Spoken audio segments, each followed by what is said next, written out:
We have breaking news now. You are seeing protests erupting in the Los Angeles area tonight as law enforcement squares off with crowds protesting immigration raids in the city. For 2 days in a row, the LAPD has used flashbangs and tear gas to clear demonstrators. The Trump administration is deploying 2,000 National Guardsmen, a move California's governor called inflammatory. And the FBI says it will investigate protesters for interfering with federal agents.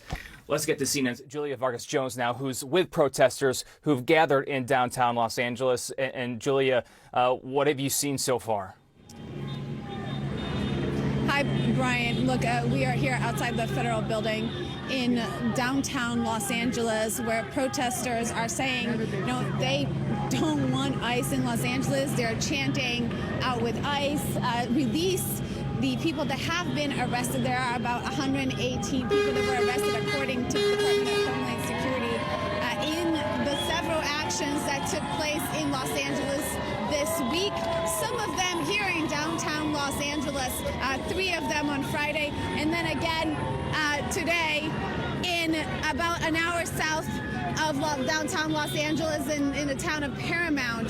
That is where we saw some quite stunning video of protesters, community members stepping in and kind of stepping in the way of federal immigration officers as they were staging for a potential raid there. Brian, we are also hearing the calls for the release of, you can hear it from David Huerta, a prominent activist and union leader here in Los Angeles that was arrested as part of these raids. The National Guard, we are expecting the National Guard to arrive in Los Angeles soon after President Trump authorized about 2,000 of them to come in. Now, we also did hear from Governor Gavin Newsom his statement saying that he thinks that this will only fan the flames of these protests, which right now are quite small, even though these images I know are striking. Not sure if we have those right now, but earlier today in Compton, just near Paramount, where these ICE presence was known earlier today, we saw a car set on fire. We could see protesters with Mexican flags setting that car on fire. That's, again, just an hour south of where we are. Just to give you that sense of how dispersed these actions are and how they are targeted, these specific locations where ICE raids are, or here where this detention center is, where some of the people that have been picked up in these raids have been brought to, Brian. All right, Julia Vargas Jones, I want you to stay with me. I also want to bring in now CNN senior national security analyst Julia Kayyem. Julia, if you're with me, you just heard Julia there describing the scene, but from the images that we've been putting on our air so far, what stands out to you at the moment? So there's unrest. Let's start with there's protest. Lawful protest, which is allowed in this country. There is some unrest, generally dealt with by local law enforcement, and if there needs to be state support through state police, and sometimes even National Guard under a governor's authority. What is happening tonight is unprecedented in a variety of ways. Generally, when the National Guard is federalized to be deployed into a state, so understanding that it's called Title 10 federalization, and it means that the National Guard goes from reporting to the governor to reporting to the President of the United States. Generally, historically, when that's done, there's only 2 instances. One is when a state is overwhelmed. And so think Hurricane Katrina. I just looked up the numbers. In Hurricane Katrina, about 7,000 National Guard were federalized. So under just the comparison to 2,000 for a couple of hundred protesters, you can just get a sense of the sort of reaction that the Trump White House is having. The second type of instance where you would see a president ignore a governor's wishes is if the governor defies a court order. So that's Little Rock, the civil rights cases in which the president federalized the National Guard to allow to support the Supreme Court's decision. modern history hasn't seen something like this. And I think that's why Gavin Newsom and certainly our reporting from Josh Campbell regarding the concerns even in local law enforcement is now there's this federal overlay that is hostile to the sort of the way it generally works. And there's no training. We don't know what their rules of engagement are. We don't know why 2,000 have to be deployed. I'm looking at the pictures. I'm not minimizing civil unrest. Violence should not be used. It's against the law to disrupt a federal law enforcement action. But we have tools to do with this that are far less, let's just say, caustic than what Donald Trump has decided to do tonight. And I just want to put that in historical perspective. Some of our viewers will think that's right, but historically, this is not typical. And the numbers, when you just compare this to Hurricane Katrina, those of us who remember Hurricane Katrina, entire city and court system underwater, you get a sense of why Governor Newsom and local law enforcement are very concerned about what's about to happen. I know California leaders had said that this will only inflame the situation. When you think of the historic nature of this, that this hasn't happened where there's been that transfer of power to the president from a governor since Katrina, is there any oversight for that situation in the aftermath to be able to look and say, was this done above bar? Or was this legal? What's the situation there?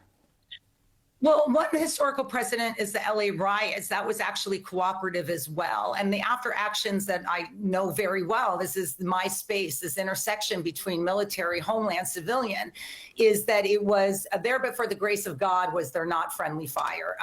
Because, look, our federalized troops are trained to do something, and that something is the use of force. They are not trained to de-escalate a political situation, civil unrest. The language that's being used by the White House, I'm from LA, I'm looking at people running errands. Like, this is not a city that is not able to function. And so the Trump White House has now lowered the bar. And so in terms of operational planning, we don't know how they will be deployed, what the rules of engagement are. Are they working or are they in conflict with the Los Angeles Police Department? This is a sophisticated department, quite large, and 2,000 troops. Again, is a lot. This is a significant number of federalized troops. Again, that number of federalized National Guard during Hurricane Katrina, a city that had lost 2,000 people, that could not function. Its courts weren't open. Its prisons weren't open. Its police force was not functional. You only saw the federalization of about 7,000 troops of the National Guard. Joining us now, Democratic Congressman Robert Garcia of California. He's a member of the House Homeland Security Committee. Congressman Garcia, as always, thank you for coming to the weekend. Your reaction to the ICE raids in Los Angeles? Obviously, we're not just devastated, but I think a lot of us in California especially are incredibly concerned about what's happening in our home state, but across the country. What we're seeing is really not actions that are trying to target folks that are actually doing anything illegal or that are causing crimes. We're seeing these mass raids happening in areas that are peaceful.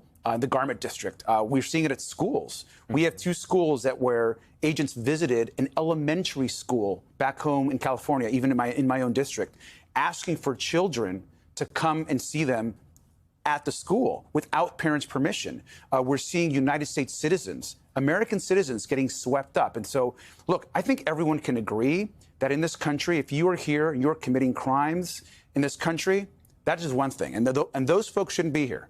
But if you're here illegally, you deserve due process. And these types of raids, sweeping up a national and state leader from the SEIU who was there to observe, who fortunately was released, is quite shameful.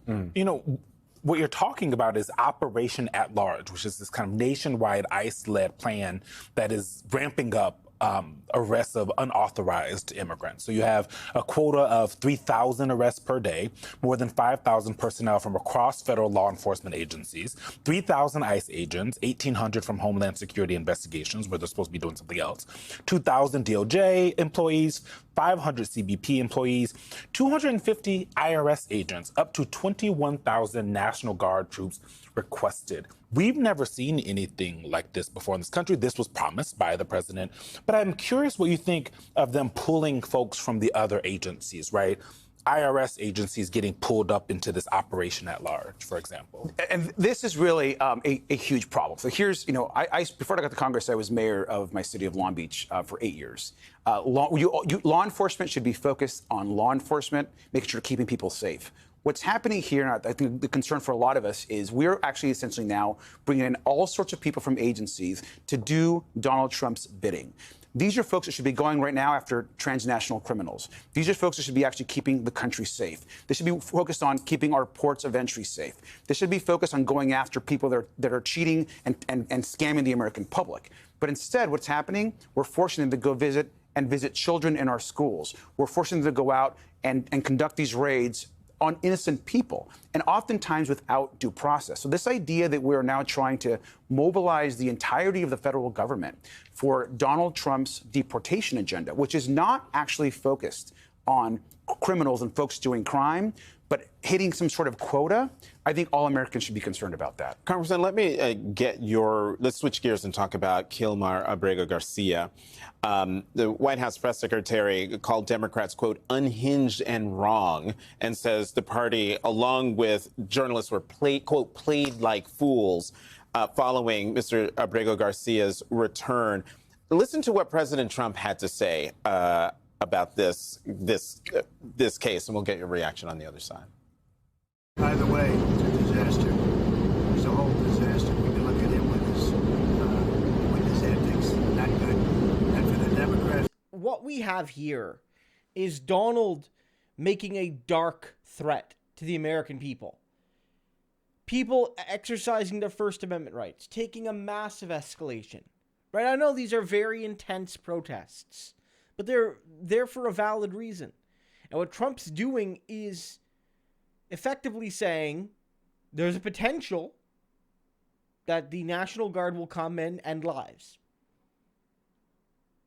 That's what he's doing here, is using the threat of force at least. And these people will not simply, be carrying batons. They won't simply be carrying pixie sticks. They'll have other things. All because people are rightfully sick and tired of his theater of cruelty. This is Trump's America. Right? And so he's sending in the National Guard. But, California is to a degree, not happy with this, saying we have our law enforcement. We have, our ability to handle this. This is a needless escalation. But this is what it is. It's Trump's theater of cruelty. It's not simply about enforcing laws. Yeah, again, and I'm not trying to defend it, but it's not simply about enforcing laws and you and I on the one side and the MAGAs on the other side have like a genuine, sincere philosophical agreement about what that entails and doesn't entail. And those things can be fought out in court and in Congress and what have you. No, this isn't that. The cruelty really is the point here.